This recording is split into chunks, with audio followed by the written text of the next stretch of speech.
आपने बहुत अच्छी बात कही कि जब जनसुराज की बात होती है, प्रशांत किशोर की बात होती है, एक तीसरे विकल्प की बात होती है, तो ये तीनों ही दल एक हो जाते हैं।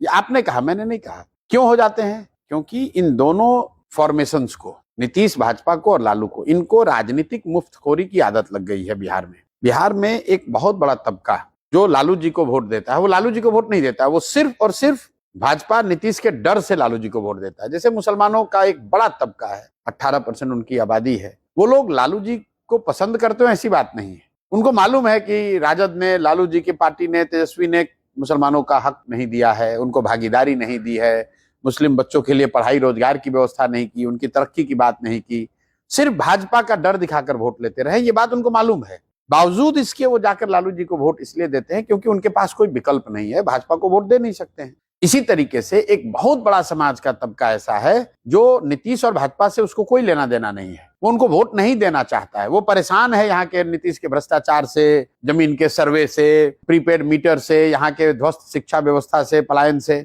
लेकिन फिर भी आप कहते हैं क्यों नीतीश को भाजपा को वोट देता है? क्योंकि जैसे मुसलमान भाजपा से डरता है, वैसे ही समाज का एक बड़ा वर्ग लालू जी के जंगल राज से डरता है। तो सब कुछ जानने समझने के बाद भी जब चुनाव आता है, कहता है भैया कुछ भी हो, लालू का जंगल राज लौटना नहीं चाहिए। उसी तरह मुसलमान कहता है भैया कुछ भी हो जाए, भाजपा नहीं आना चाहिए। इसी वजह से इन दलों की आदत हो गई मुफ्तखोरी की। काम करें ना करें, लालू का डर दिखा के भाजपा नीतीश वोट लेंगे और भाजपा का डर दिखा के लालू वोट लेंगे। अब इनकी चिंता है कि अगर जनता के पास कोई तीसरा विकल्प मिल जाए तो दोनों की खटिया खड़ी हो जाएगी। इसीलिए जब जनसुराज की बात होती है, प्रशांत किशोर की बात होती है, तो ये तीनों एक साथ मिल जाते हैं। तीनों ने मिलकर बर्बाद किया है, लूटा है बिहार को।